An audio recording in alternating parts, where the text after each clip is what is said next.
Hi guys, welcome to the show. Today is going to be part 2 of finishing basically Johnny's car with the 2.8 in it. I'm doing the exhaust. As I mentioned in the previous video, we had to kind of modify the downpipes a little bit so they can fit obviously the headers on the M104 with the stock M103 exhaust. That is done. I'm just going to go and get a clamp to clamp the section that I've cut out. And I'm gonna lower it now and put the clutch line in place so we can bleed the clutch, and we're gonna start making the loom now. Let me show you what I had to do to make this fit. But I literally got a pipe that can go over the section that we had before. So the previous section is here. That's what I cut out of it, and it had too much of a curvature and it was too long. It was coming to about here. So what George did is I completely removed this and I slid over this pipe in here, TIG welded it quickly. It's literally just a quick job to make it work. It's going to be more than fine. It's not purged, but it's fine. It's not too much sugaring on the inside. You can see just a smidgen. I'm going to hit that with the Dremel real quick before I put it back in. I'm going to get one of them slip over clamps for the exhaust, because the exhaust doesn't have a breakout point at the moment, and you want to have at least one. So let's say you're doing some maintenance work on the gearbox, you don't want to be pulling the whole exhaust out or the diff or anything like that. So basically a quick clamp over here. I'm going to still run our wideband O2. I'm just going to put some exhaust paste so this is not leaking. And yeah, we can just continue. This is exhaust that my friend and neighbor, well, previous neighbor, JC's done. So I didn't want to mess with his section, so I just literally cut it over here. And we're going to add a clamp down there. If in the future Johnny decides to go turbo, we're going to whop it off here at the V-band and connect it to the rest of our piping. I've made a hole over here for the clutch line, if you remember, just before we put the engine in. So I'm going to run some AN lines that I got from Tink Automotive and connect that there. I need to grab a belt. I've already got the oil. The oil is inside the green machine, actually. This old girl, she's been amazing to us. Started daily driving it again. But yeah, I've got some new wipers for her because she's lacking them. Like, there's no blade on there at all. So I've got some oils, and oh, my sandwich is still there. Better put that in the fridge. There we go. As I said, fuse box goes over there. That's ground. Now, if you have seen my other looms, you can notice that this is quite long. Now what I'm trying to do is I'm trying to take the fuse box out of the bulkhead and bring it on like near the tower, the shock tower, because this car has ABS, it also has audio, it has air suspension and a lot of stuff. There's quite busy in the battery compartment, so I'm gonna try and bring this on the shock tower, so that will give us more space. Not a lot of connectors and wires have been labeled on this exact wiring loom, because obviously it's a wiring loom that I'm installing, and I am gonna be probably the upkeep of the car. So I've done the injectors because they're kind of, you know, mixed up. Number 6, as example, is quite long compared to number 5, because number 6 needs to suit back. So 5 and 6 are the same length because number 6 needs to come back and plug in here. Same here with the coils. Number 6 coil pack is as long as number 4, if in fact even longer, because obviously coil number 6 needs to basically come around and just plug on here.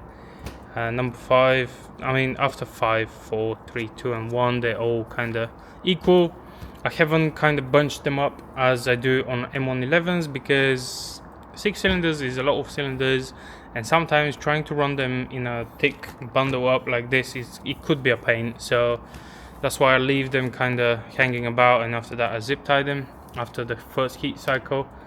But yeah, this as usual has oil pressure and fuel pressure just to monitor as a safety.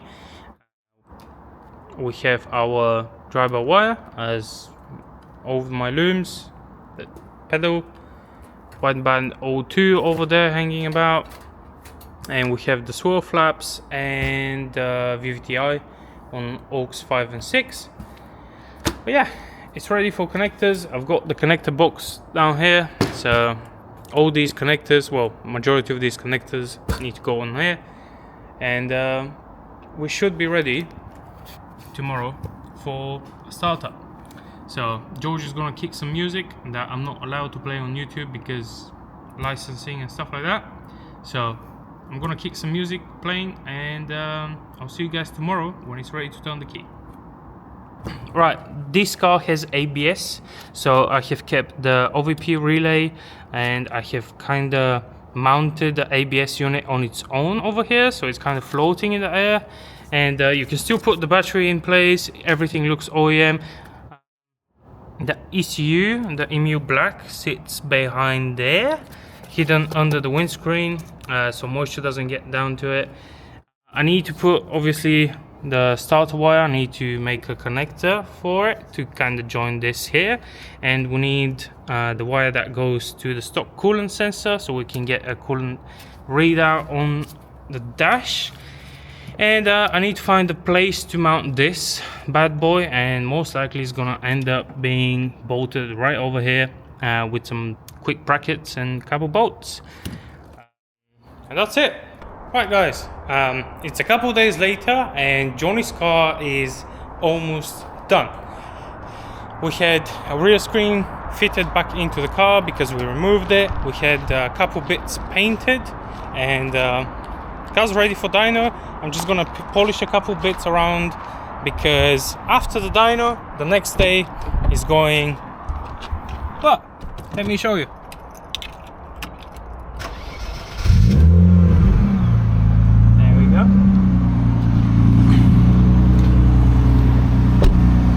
Pop around the other side.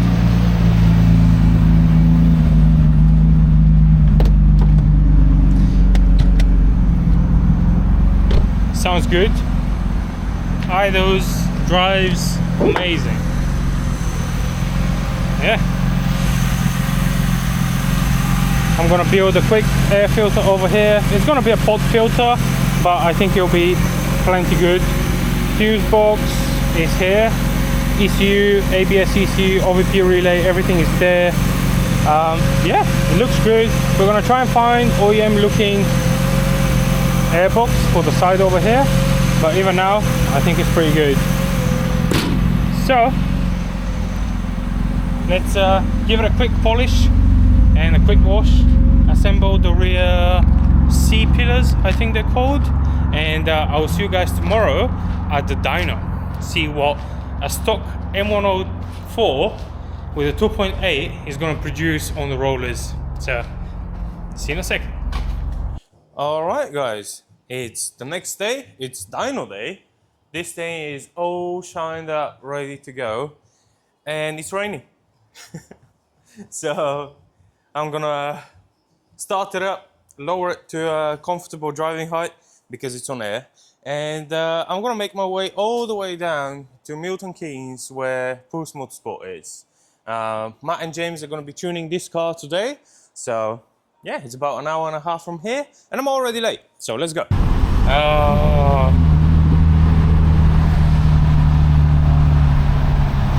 Amazing, just great.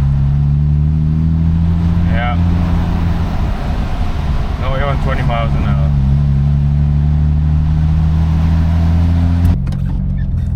There's a little plane over there, but the camera turned on a bit too slow. But yeah, we're almost here. Oh, it's raining. It's raining, and this is giving me a headache because it's so loud.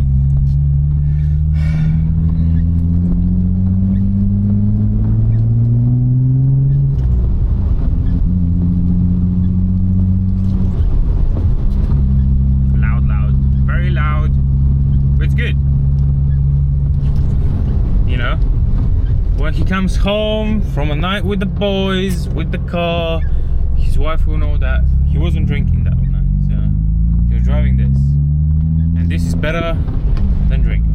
So, alright, I will see you guys in a bit once Matt and James start tuning this. They might go out on the road trip and tune it on the road first, but given the conditions of the road, they just might strap it to a dyno and let it eat. On the first power.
Touched anything. We still have VVTi, solar flaps. I've done nothing, we just power it. All I've done is tweak the idle. Just either. Oh, that's good. That's a strong engine then. Yeah. Oh wow.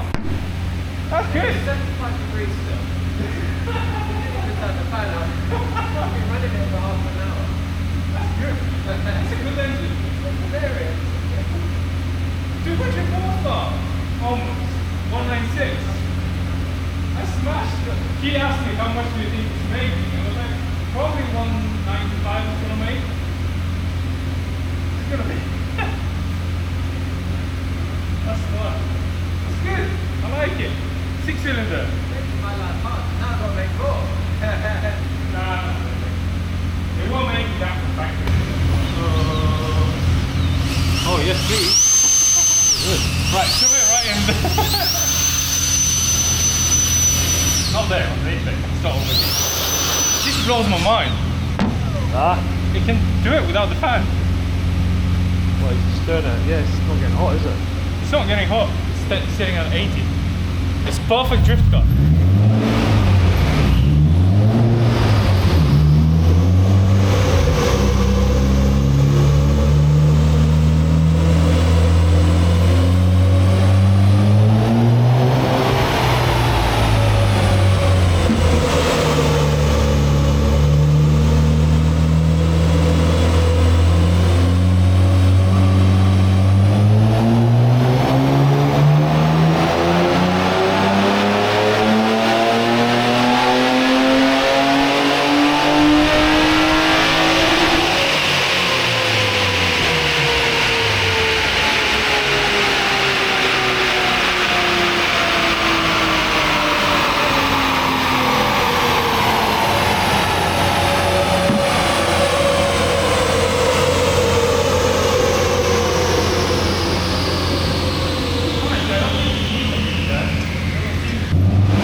Right, well, Johnny's car is complete. It made 213.8 horsepower from a stock, completely bone stock M104 2.8, and it's all thanks to these guys at Pulsemotorsport. So if you have a car that needs tuning, it doesn't matter if it's JDM, German, Chinese, whatever. Well, maybe not Chinese. We don't do Chinese.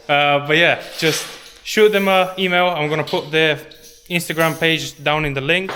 Shoot them an email, a text message, or whatever, and get yourself booked in. They do all the tuning for driftin'rust, so you know, tested. See you guys later on the next video. Merch on the website. That's down in the description as well. Have a good one. Bye bye.